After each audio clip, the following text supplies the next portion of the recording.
Joe talks about Joe.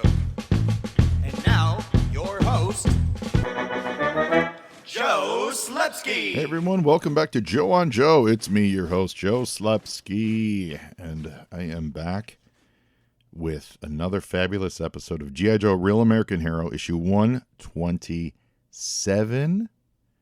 Personally, I'm just back from a week in Chicago, where I checked out a whole bunch of great comic book shops, predominantly the graham cracker shops of the greater Chicagoland area. Fabulous stores if you've ever been. I also checked out Dark Tower Comics up on Western Avenue. They have a tremendous selection of actually really great modern, in the sense of like the last 20 years worth, dollar books. Like all their back issues, last 20 years or so, are all $1. And they're all in really good sequential order. It's like Lawrence Avenue and Western. So if you're up that way, check them out. Also, for you Joe fans, I checked out Kapow Collectibles on Belmont Avenue. They have a nice selection of G.I. Joe figures. It's weird. This is actually something I'm curious about, and I think I know the answer as a retailer. As someone who dabbles in retail myself. I think it's a matter of crowding space, and you only have so much space and stuff. But it's rare to find a toy shop that is not overflowing with stuff. I think there was the reason why Toys R Us are always these vast, giant things, because you just need more space to display this stuff. But almost every collectible toy store I go in, and probably the profit margins are pretty low, so you can't really afford a big space, and so you have to kind of cram everything in there. But that's rough, and this place was very nice, and they had good selection of stuff. I got myself a toll booth, and but I popped in another joint too. That was up in Logan Square. I forget their name. Same issues though, like just stacks of toys, and it's fun, but it is claustrophobic, and I hope you guys know what I'm saying there. If you I'm sure a lot of you guys know this. And maybe it's a little more spread out when you go into the suburbs. If they have any toy shops where they have just a little bit more space. But I feel like, I don't know, I'd be curious if the trade-off between your moving product would be a little easier if those stores were just a little more wide open, and a little more breathable, therefore inviting to people. I know that's what people used to say about comic book shops a long time ago, and I feel like most comic book shops have gotten caught up with the times. And while the Golden Apple is a good example, Golden Apple Holiday in California, they're a good example of a shop that we have a lot of product, but we work really hard to keep it orderly and also like on the walls, and and not overcrowding, and not boxes stacked on top of boxes, and good luck finding anything in there kind of a situation. But you guys know the kind of comic shops I'm talking about there. It's just they've got too much product, and the time isn't invested to culling the product, or to to curating the collection, to pull out the the stuff that's going to move faster, and then just cutting bait on some of the stuff that's going to not move that fast, and finding another way to move, those kinds of things. But yeah, it's something that seems real endemic to collectible stores, and yeah, it's really off-putting, or it's daunting. It's daunting to a toy collector. I wouldn't call myself a toy collector, to a toy purchaser, I guess. The kind of, I would definitely consider myself the more casual, where you kind of go in and you want to look around and see what's going on, but there's just, like in this case, you're afraid to move. Like you're afraid for your your shoulders to hit something, because it will literally knock over a giant stack of other stuff, that kind of a thing. Yeah, so and I see it a lot. So I wonder, and I hope to hear from you guys. Reach out to me, Facebook, Twitter, Instagram at Joe and Joe Pod. Send me an email to joeandjoepod@gmail.com. If you are a major, really hardcore toy guy who goes to a lot of these stores, maybe that's how you like it. Like maybe there's a reason for it that I'm missing. There's something about that is welcoming. even just from the comic perspective, I never found those stores welcoming. Actually, I take that back. Sometimes they're welcoming when the owners are cool, because when the owners are cool and you're digging through their old boxes and you find a rando book that's really, really, crazy hard to find or expensive or something like that, and they had no idea it was there, they'll let you get it for, whatever the old price is, that's on it. But when they're not cool, which I've certainly run across many, many times, is when you find that crazy random thing. You've done all the labor of sifting through their 5 stacked long boxes, and you're like, hey, here's a Sandman #1 that you still have a $2 price tag on. I'm going to buy this. And they call you on it, and they're like, no, that's not for sale for that price. You can't buy that for $2. Those are the worst. I've had that happen to me many times over the years, recently a few years back. And that's the worst. So when if I ever get that at the shop, unless there's some kind of wild, crazy thing, but for the most part, 99% of the time, when we get that at the shop, I just go, well, you found it. Good luck. Like you did the work that we didn't do, in finding that back issue at the old price, and we didn't know that there was a movie that just came out. So congratulations, you just got it at the old price, kind of a thing. Anyway. So I'm diverging, but we're here to talk about G.I. Joe today. Oh, and all those social media. So while you guys are furiously typing letters telling me that's the best way to run a toy shop, you're garbage, Joe. You don't know anything. While you're typing that email up, why don't you head on over to the Movies and a Meal podcast and tell them that I don't know anything about toy stores. Listeners, I know what you need in your life. You need more podcasts, and you also love movies. So why not do a podcast that's about not one movie, it's about not 2 movies, it's about 3 movies and a meal. I'm talking the Movies and a Meal podcast. This show is great. It's brought to you by Keith, Brad, and Ben, and each week they bring a new movie to the table, which they all discuss as a group. And it's not, your highfalutin movies. It's What We Do in the Shadows, The Fantastic Four, Rise of the Silver Surfer, and Out of Sight. It's Bad Education, Ghost Rider, and A View to a Kill. It's X-Men Last Stand, Queen Sugar, The Mandalorian, and Major League 2.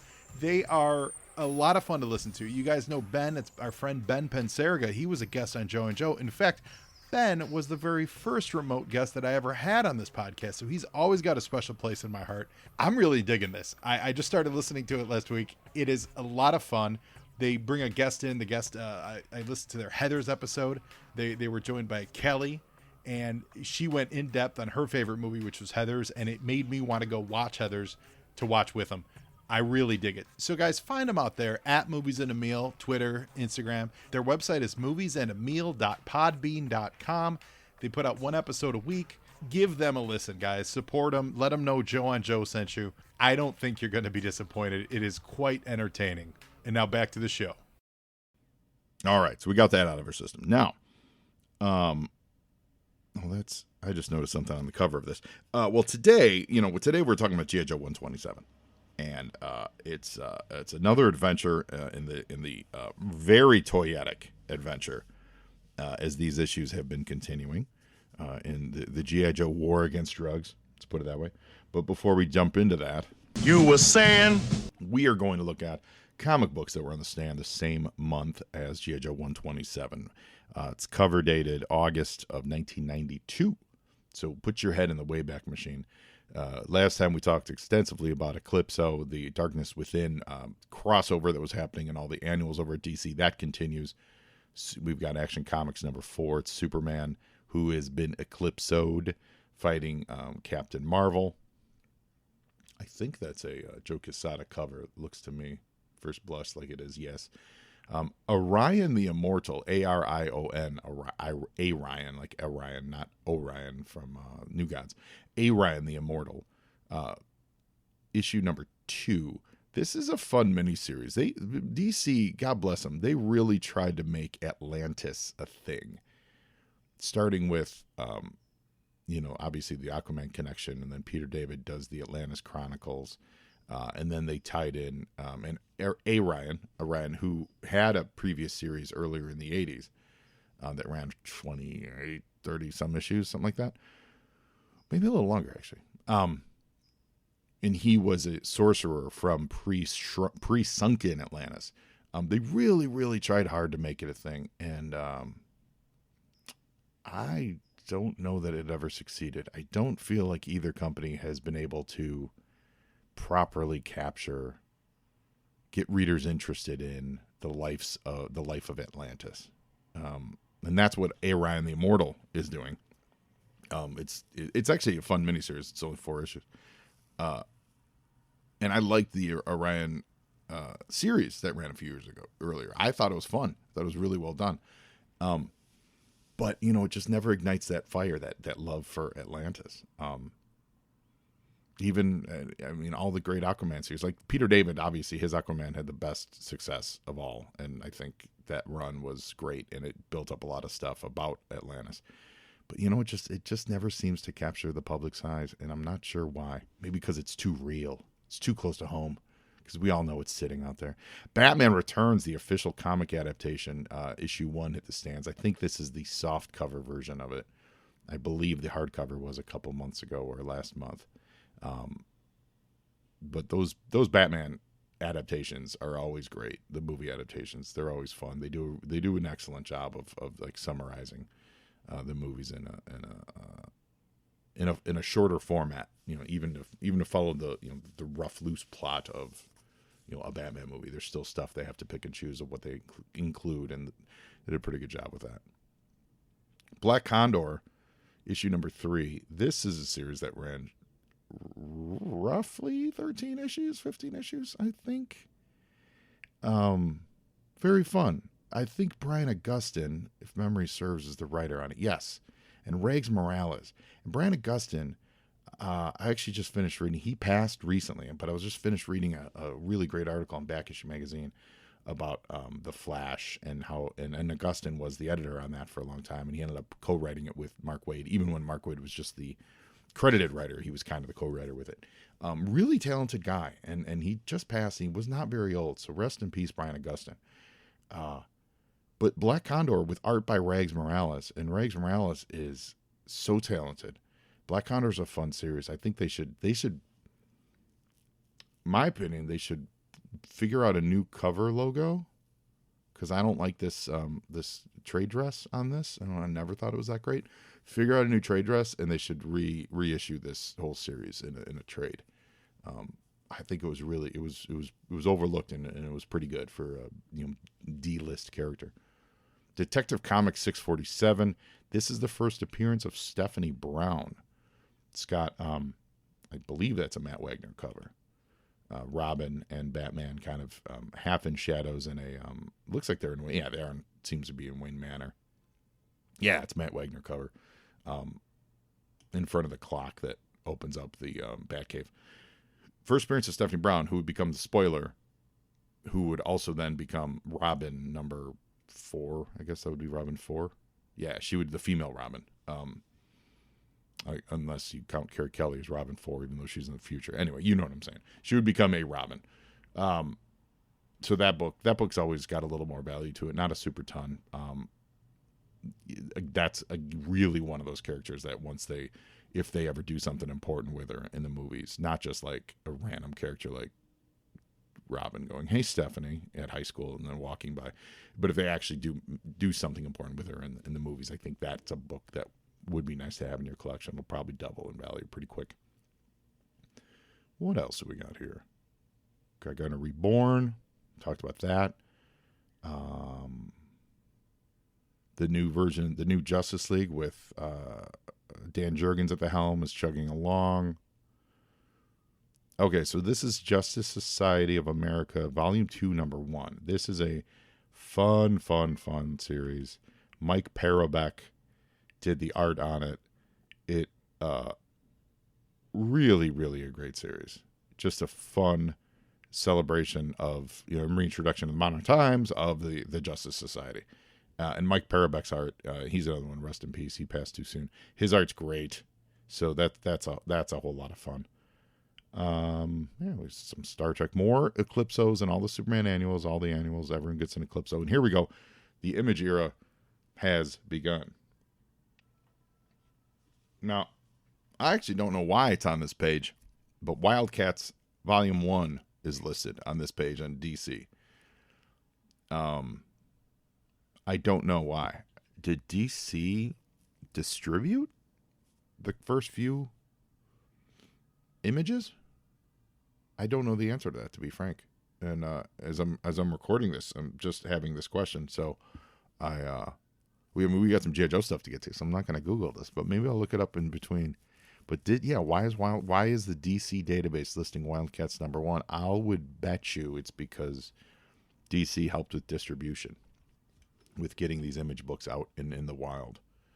That's the only reason I could think of this, because this is not a mistake. Like, someone's purposely doing this. You know, someone chose to include Wildcats #1 on here. But, like, for example, Spawn #1 isn't on here. Interesting. We haven't seen Youngblood or anything pop up. So, yeah. So Jim Lee's Wildcats #1 came out this month. Okay.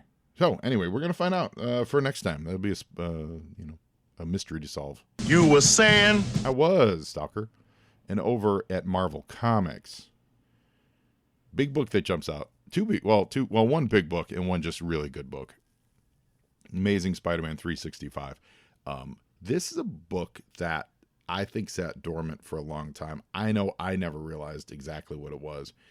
It had a hologram cover, so it was a gimmicky cover. So, silver with the silver etchings, 30th anniversary of Amazing Spider-Man. It was double-sized. They did 30th anniversaries for Web of, it's probably the same month here. Let's just scroll down here.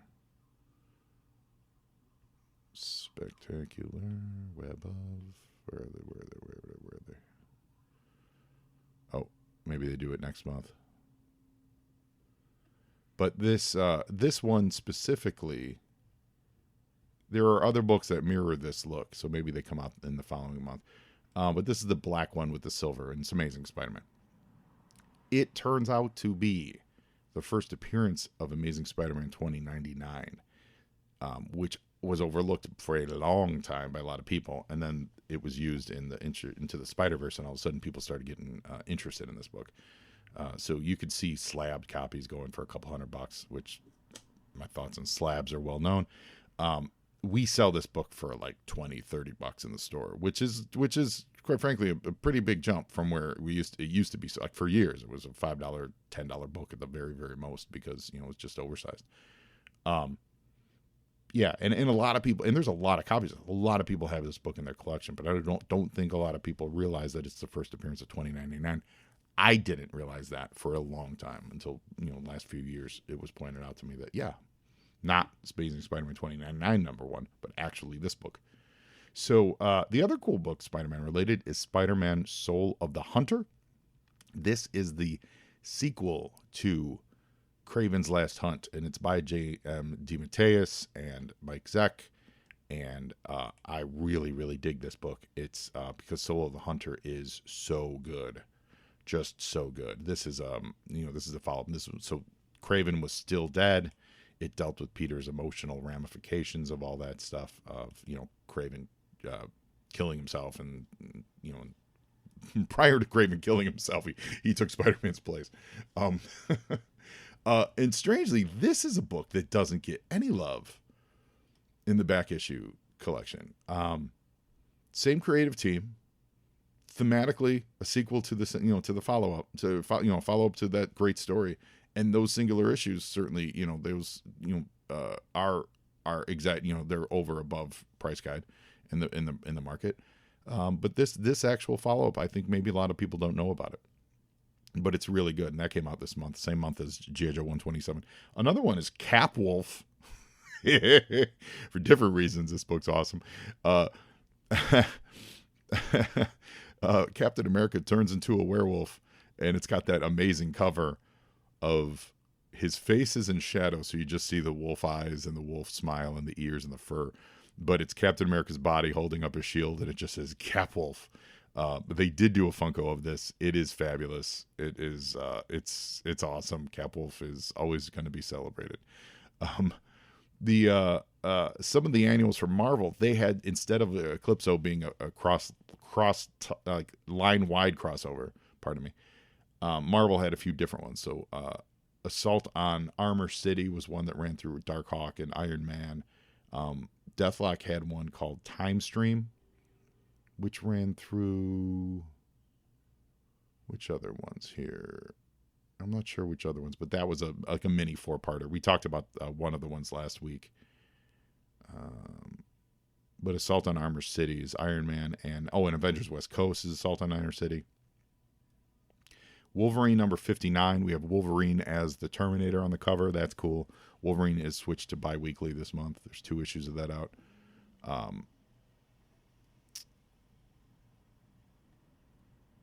lot of X-Men books. And this is great. This is actually a really great book. Spider-Man and Doctor Strange crossover. So you young Doctor Strange fans out there, it's called Spider-Man Doctor Strange, The Way to Dusty Death. And this is it's a book by Roy Thomas and Jerry Conway with Michael Baer doing the pencils. Michael Baer had a very delicate line, and he worked on the Young All-Stars, I believe. He might have done some of the All-Star Squadron too, but I believe his longest stuff was with Young All-Stars over with Roy Thomas over at DC. And this is a nice little, it's a deluxe format one-shot. It's a nice little book that's overlooked. In the back issue, Spider-Man, Doctor Strange on the cover. Well, I know a lot of you youngsters out there are getting into Doctor Strange. And I think that's gonna be it for this month for Marvel Comics. I think that's, unless I don't say anything else. So you were saying, now mass is ready. Yes. G.I. Joe 127. We'll start with the cover. It has, I believe that's actually supposed to be Joe Colton on the cover, but they've given him a blonde hair and beard, so it actually looks a little more like rock and roll. But I believe it's supposed to be Joe Colton on the cover in one of the battle copters. And then you have a bunch of Cobra gliders circling. There's a Tomahawk on the building next door. They're circling above the Chrysler building in New York. And then there are soldiers planted on top of the Chrysler building, firing lasers at the battlecopters. There is so much going on in this cover. I don't like it. No, sir, I don't like it. It's called Cobra. This says, Cobra Takes Manhattan on it. This is one of those where, like, if you're judging and I think, to my eyes, that's King Kong.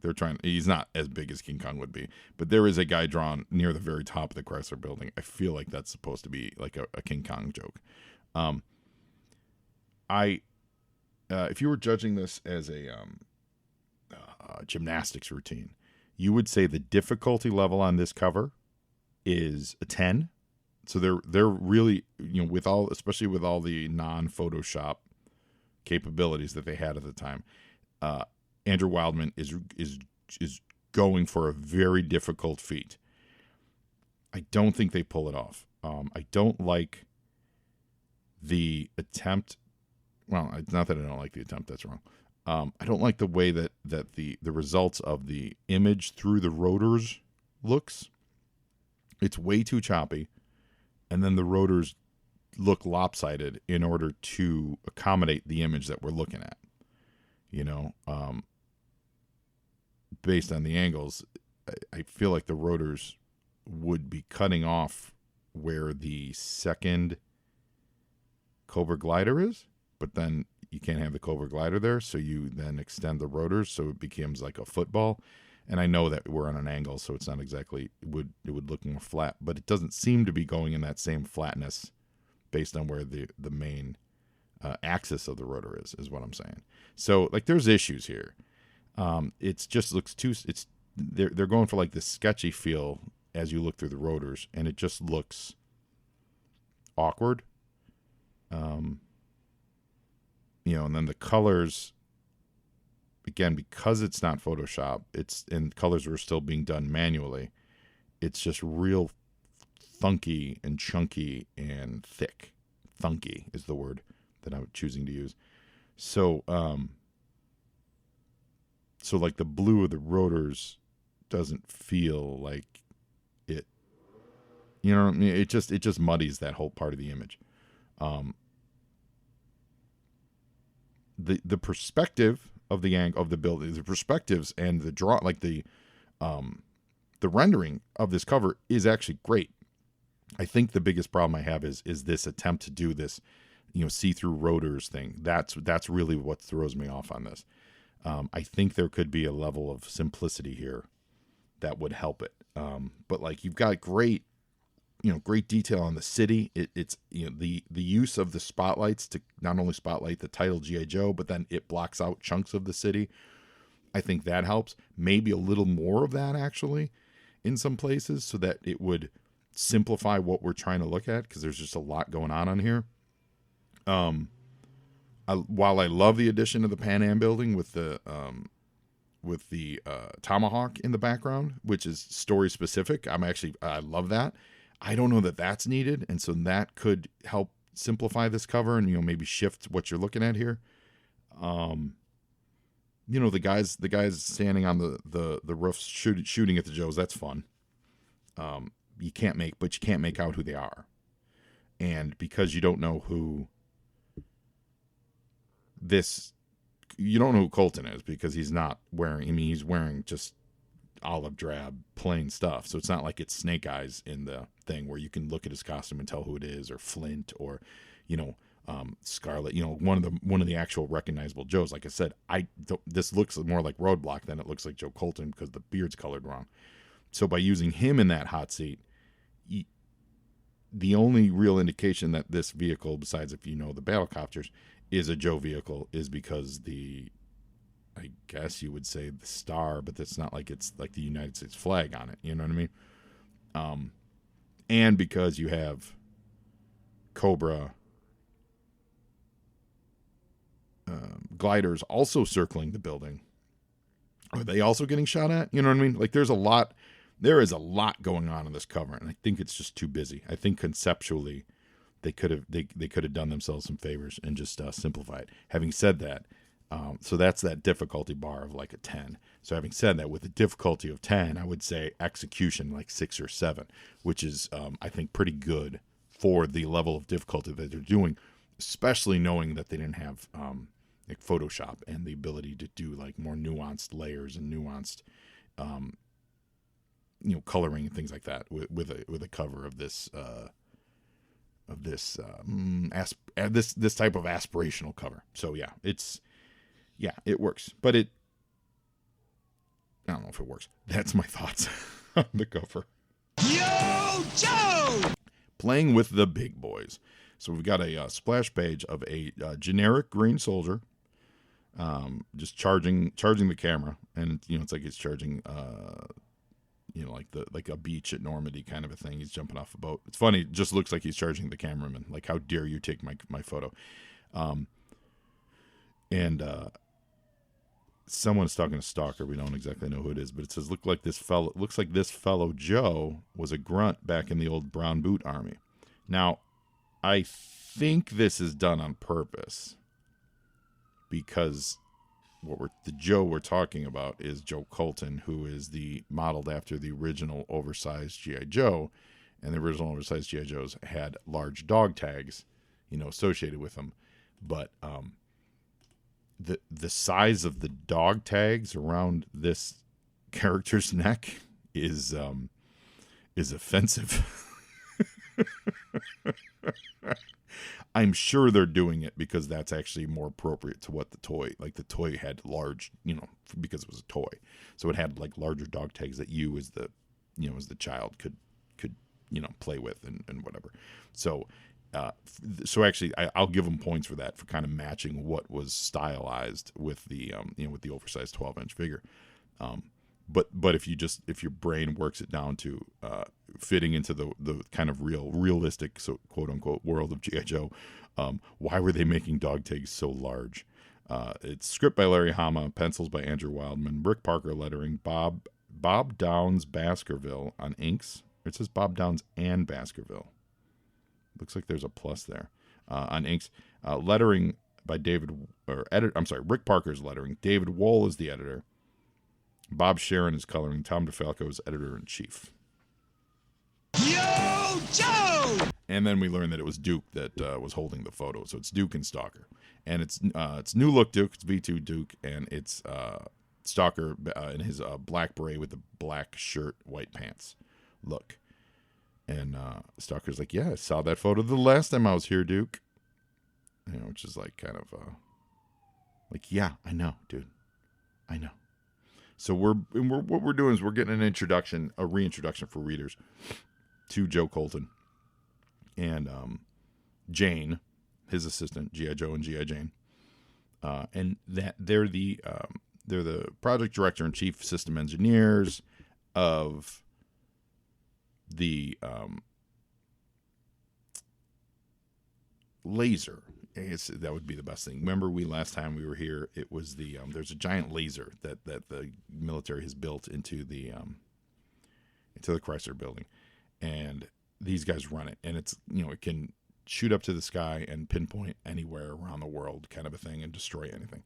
So that's I don't really know why these guys are here. Do they say why? No, they don't really. They're just visiting, so they're just having a day. But I like this fun toy continuity here, where they're looking at another picture, and it says, this is an interesting shot of you and Jane when she was a nurse. You're not in uniform. And he says, I was an adventurer for a while, back when the Army was out of vogue. Come over here to this situational display board, and I'll show you the reason you guys were called here. Okay, we're going to find out the reason we were called here. But this adventure, of course, this is referring to the adventure team. So they were, J.J. was military, and then in the 70s, and when they talk about being out of vogue, my understanding is that's a reaction to the Vietnam issues of, treating soldiers poorly and stuff. So they, and now again, I'm not a toy expert. I don't know if that's exactly why, but I imagine there was a reduction in sales. So Hasbro flipped over to making them an adventure team instead of military team. And then, of course, 10 years later, they brought it back with the 3 3/4 for various reasons. See the toys that made us for a more in-depth and probably a lot more accurate version of what I just whispered into the microphone. Yo, Joe! So Duke is just playing. Duke is a surrogate for us. So Duke is the, oh wow, gee, I don't know any of this stuff, which is funny because whenever you think about Duke, I think most of us think of the cartoon version, where he was like the top kick pretty much, and he knew everything and he was in charge of everything. And the Duke they play in that when Duke is used in the comic, which is kind of rare, frankly, he's not that. He is kind of an OG, oh wow kind of guy, and that's what, like, he doesn't. He's not in charge of everything. So that is always interesting to me to note that. And he's, nobody ever told me that there was an SDI weapon hidden in this New York City landmark. They don't actually name it, by the way. And Stalker says, you didn't have a need to know. Everything is ultra hush hush. And then they explain what it is. Again, this is for the readers, that there's a laser beam. It's a clean particle beam that doesn't use a dirty energy source. This beam can bounce off the parabolic mirror of any of 6 geosynchronous satellites to hit a target anywhere in this hemisphere. So they're explaining that to Duke. And they have a fluctuate. Basically, they've found out that someone has tapped their control system. So someone's hacking their system, and they need the Joe's help to figure out what. Yo, Joe!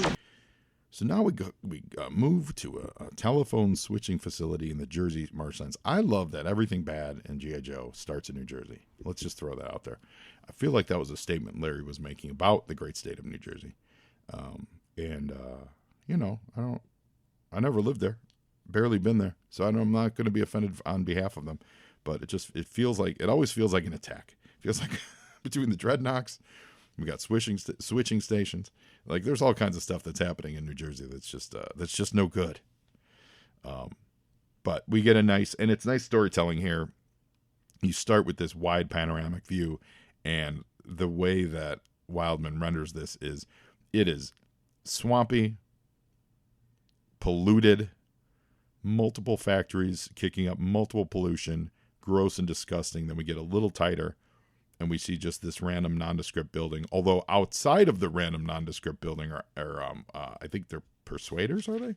Paralyzers? No, paralyzers, rather. But there's just tanks with missiles on them sitting outside. So that's also interesting, in case anyone drives by. And when we go inside, it's Cobra has rolled up and taken over the telephone company router, so to speak, and they've got a couple telephone people in custody. And this is interesting. This is our first hint that of what Cobra's plan is. The one Viper says, we detected a power drop on the accessory line. That means the SDI has a tracer on the wave fluctuation. And Commander says it's about time. If they had taken any longer, we'd have to send them a telegram. So that's not bearing the lead there from Larry. That's going, oh, the game is afoot. Yo, Joe! And then, deftly, I think, from a storytelling perspective, it jumps right back to G.I. Joe. So that's really great. That's really not lingering. He's not going to give the game up yet for us with Cobra. Like, if you stick around with Cobra, you're what else are you going to do but give the game up, right? So instead, let's just use the trick of, no, we're just going to switch over here and go back to G.I. Joe. And now we're bringing in the DEF, Bulletproof, and the Drug Enforcement Team. So this is where we get a little bit into that. Remember, I talked last time about like that 3-in-1 story. Then there was the 2-in-1 story and all that stuff. Well, this is even follow up to the DEF story. So the DEF story wasn't really finished, and that's what makes that whole choice of the 3, the 2, and then the 1 and the 1, like that whole choice of storytelling to be really awkward, because now we're referencing stuff that happened 2 issues ago without any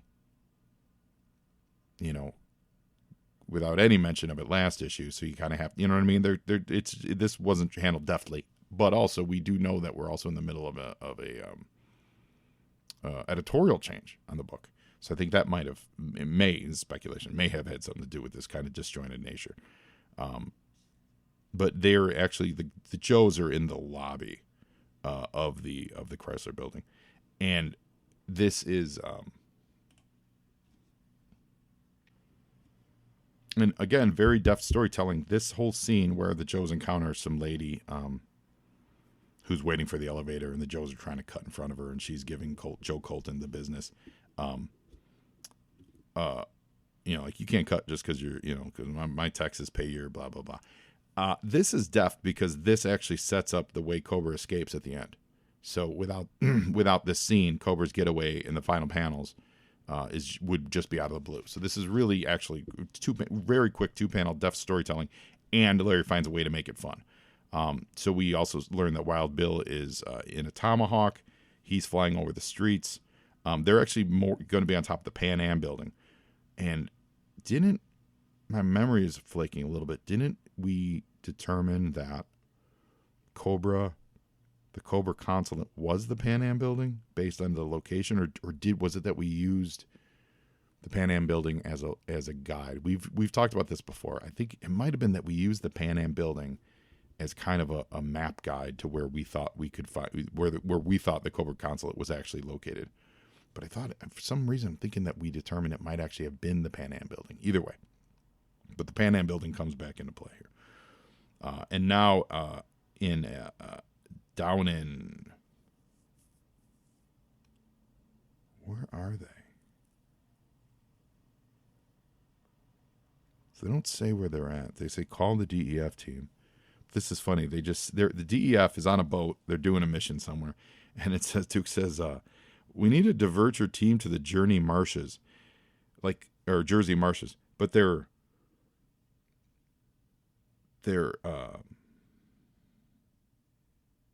oh, well, I guess they're okay. So they're going to Broca Beach, and we know that's in Jersey. So this isn't it is clear as you read it through, but they don't go out of their way to say like in near Broca Beach. Although you look and this is cool, they did draw the Broca Beach Ferris wheel, so that's fun. So the Joes are parked at Broca Beach, which is New Jersey, and Duke's telling them we need you to head into the marshlands to check out this signal, so to speak.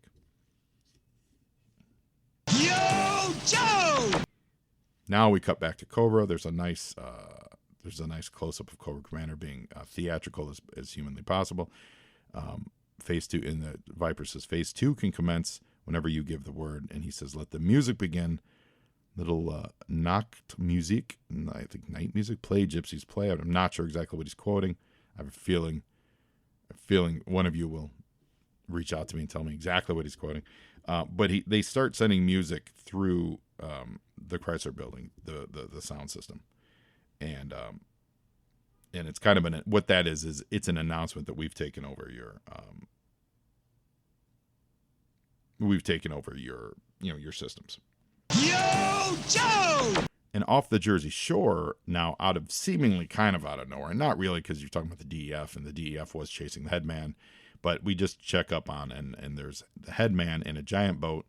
He says, talking to his head hunters, here's to me who thought this all out and put in action. Here's to Cobra for making Broca Beach the perfect place to run big drug shipments ashore. And then again, reminding the readers that, this is from a headhunter, that because Broca Beach is a secret operation, Cobra can't call in the feds, blah, blah, blah. And so you basically, this whole boat must just be full of drugs, just massively full of drugs. That's all I can think of here.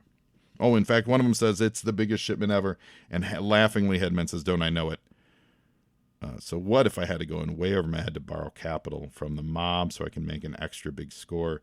This plan is foolproof. Nothing can go wrong. Famous last words. So this is nice. So we're not only going to be setting up, kind of the Headman's putting a target on his back, but this also has crippling ramifications if it goes poorly, which, it just might. Yo, Joe! So in New York, the Joes are cutting through traffic, but there's an unusual amount of people on the street. And I think that's got something to do with what Cobra did. So they don't, yeah. I mean, they don't really explain this, but I believe what happened is Cobra took over not only the PA system of the Chrysler building, but they somehow took over all the traffic lights, and that's just not reflected in here, or at least it's not put into text. But there's a throng of people too. No, Joe Colton says it's just the usual evening rush from Grand Central Station. So maybe it's just that they timed it, because they know that every night there's a big rush of people at Grand Central. So it might be that. It might be that Cobra's also taking over the street, the red stoplights. Anyway. But they're trying to make their way to the Tomahawk. Yo, Joe! And back in the Jersey swamps, Cobra Commander is actually getting bored waiting for the Joes. He's like, what's taking them so long? The part of my plan requires, this is all very Die Hard, by the way. It's all very like Die Hard 3. The plan requires them to show up here and fight them. So if they don't show up on time, it's really going to ruin their day. But they do get a helicopter, quote, coming in fast. And the Joes realize something's not right about that one switching station. And Stalker quickly says, if this were a covert operation, they wouldn't have any lights on unless they wanted us to fly right in, pull up. It's a trap. It's a trap.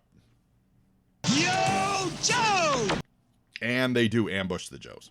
So the Cobra paralyzers are firing. All the lights now come on, and it's that the Cobra is hastily set up at this power switching station. The Tomahawk is just getting bracketed. Wild Bill, in his nifty V2 look, is going to take them down. He's going to get below the angle of their fire. And then Cobra Commander and his a few other Vipers, they're going to jump in the Rats, which are like the Cobra water vehicles, which are neat. So this era seems to me to be really, I've said this before. So it's so focused on the new toys and so focused on the new vehicles, and it seems that there's also this, and whether or not it was imperative from the toy company to do this creatively, or whether it was just a natural extension of there being no other major personality Cobras. You know, we've talked about this before, where the personality Cobras like Zartan, like Mindbender, like Firefly, Destro, those guys figure-wise were off the board a little bit. So Cobra Commander is just involved in every little operation. And it's like setting him up as the Lex Luthor to a Superman, you know, where he's physically fighting him.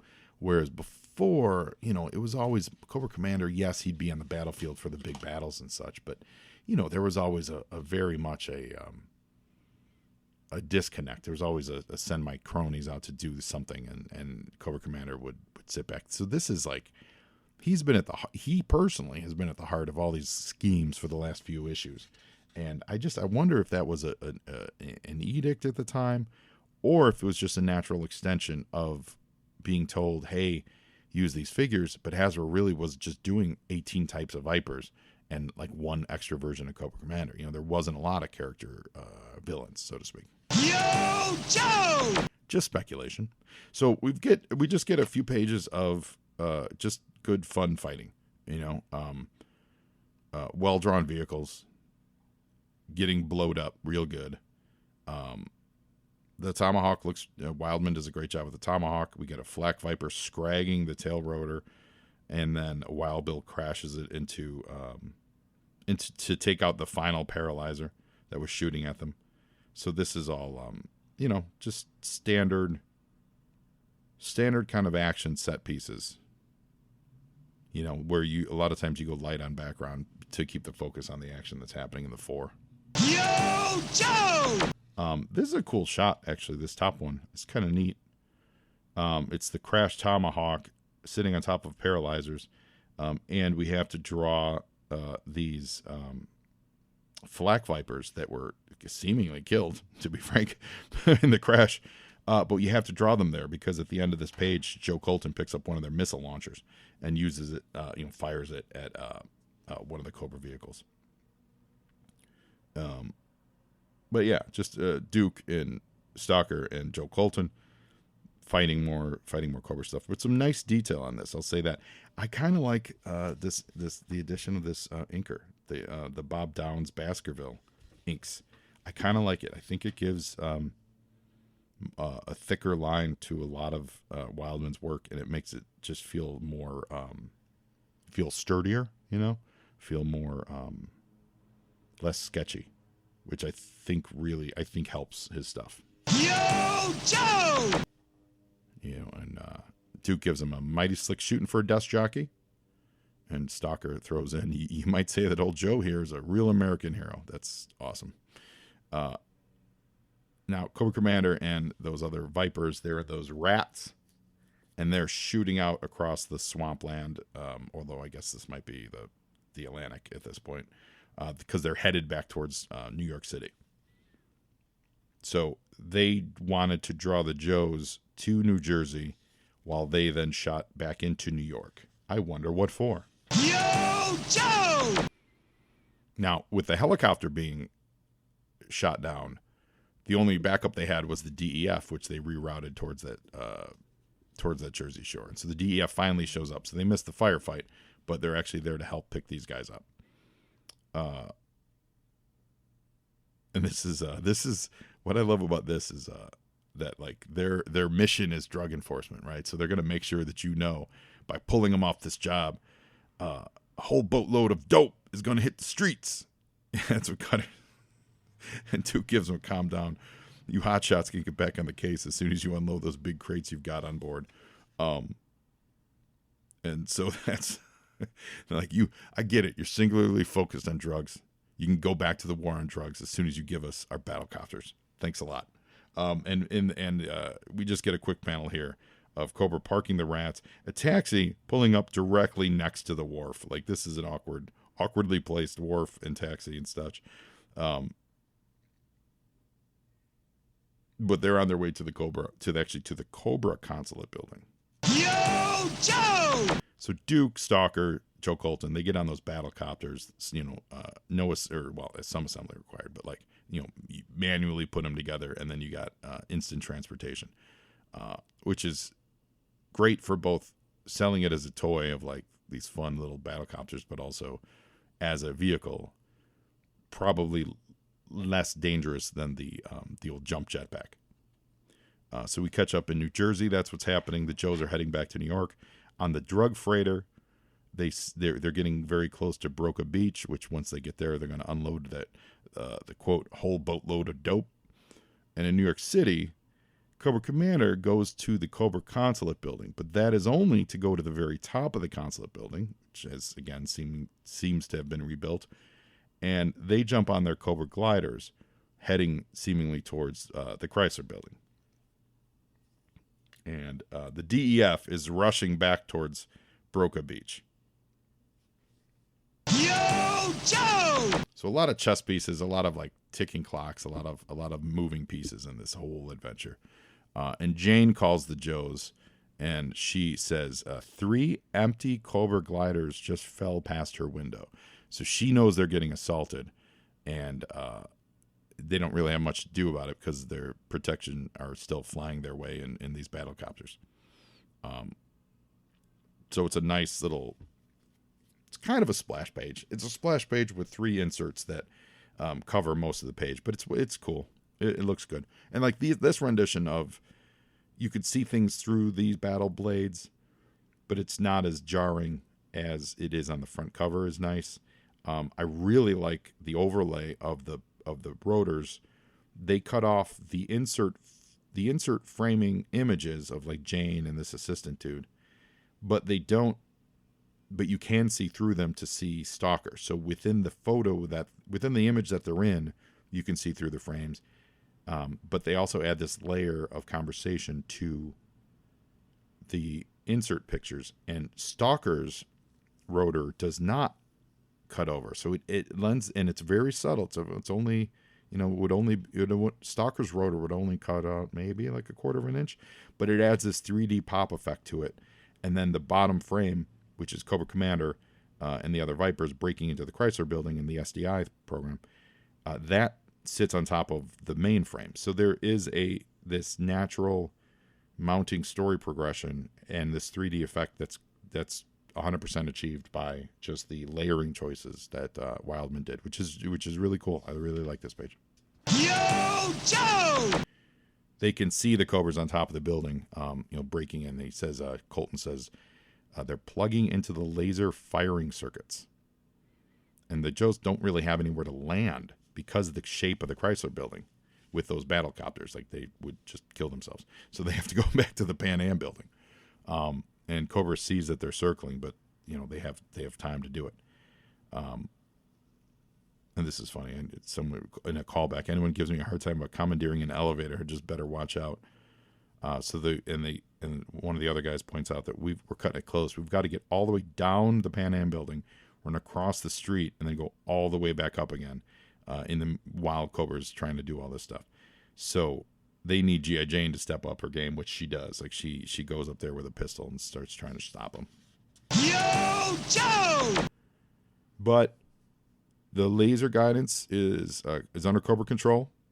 They have a target solution. The laser fires, hits that satellite, and it comes crashing down on the, quote, whole boatload of dope. And just blows up. There's explosions, but then there's also white powdery explosions on this, which makes me think that's the dope that's being exploded, which is hilarious and awesome.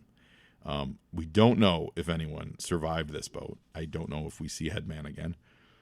Again, as I do these, I don't look ahead, so spoiler alert if they bring Headman back. But this could just be the end of Headman. We don't know for sure. Jane is with her team. They finally broke through and they get to the roof, and they see that the gliders there's no gliders. Cobra Commander's gone. In fact, all of their uniforms are laying there next to the Cobra thing. Like even Cobra Commander's hood. And they left some rappelling lines. They changed their clothes and lowered themselves on ropes to the floor below the command center. And now back at that elevator that Larry set up earlier with a deft little bit of storytelling in front of the fake advertising agency, we do get Stalker, Duke, and Joe Colton saying, hey, you admen, that's funny, haven't seen any armed men in masks going through here, have you? And it's Cobra Commander, and we know it is because it's his long mustache, round glasses, beret look from 60 issues ago when he took his mask off. He says, most assuredly not. And then the two Vipers get in the elevator with him and say, we just walked right past him, Cobra Commander, just the way he planned it. And I got those drug-running slime balls just the way I planned it, too. Yo, Joe! So this whole issue is a big V. It is a big V, a big win, a big W for Cobra Commander. This is a huge W for Cobra Commander. And the DEF is like, this is Mutt calling Duke. Okay, here we go. Headman is alive. Mutt's excited because it was a bolt from the blue that cut it out. And the Joes are confused. They're like, Cobra took over the laser to sink a drug runner? What? Is it a power play? Like, what did Cobra have to gain? And Cobra Commander answers it. He says, this actually gives Cobra Commander the confidence to think that he can actually take on the Joes because they successfully pulled this scheme off. This is one of the few actual 100% successful schemes that Cobra has done in all our 127 issues. This one stands out as an actual successful scheme, and it puts some wind in Cobra Commander's sails. So that's really cool. Baroness is our profile, and fittingly, it's got the George Perez Baroness drawing, which is fabulous. Rest in peace, George. We talked about him a couple weeks ago. But yeah, it's got her file card. It's only a one-pager. Oh, no, I'm sorry. Pardon me. It is a two-pager with her important appearances at the end. Of course, we love Baroness. We got an ad for the Rise of the Midnight Suns. And we do not have a letters page this issue. So no postbox from the pit. So that's it for G.I. Joe 127. Yeah, for an issue that seems to be out of nowhere because it's referencing the disjointed storyline from 2 months ago, and a cover that I think starts off on a rough foot with that high difficulty level, but I get what they were going for. I think the fact that Cobra Commander wins is fabulous. I like the artwork. I like the inking. I thought that really kind of tamed Wildman's pencils. And there's some good detail there. And then I like the use of, it's a smaller Joe team. The DEF is doing their DEF thing. They're really MacGuffin-y there. They're just there to get those guys a helicopter, and they're not, and introduce the whole boatload of drugs that we're gonna. Like you could imagine if they weren't there, we could still have this exact action happening. They could bust the helicopters out of the back of the Tomahawk. You know what I mean? Like there's a way to do this 100%, and you don't need DEF in there, but you include them to get more visibility on the toy for sure. So they're definitely not needed in the plot, but it was pretty funny. It's nice to know that they're just so focused on drug enforcement. Anyway, yeah, so that was a lot of fun. So I hope you guys enjoyed it as much as I did. And until next time, now you Joe, and Joeing is half the battle.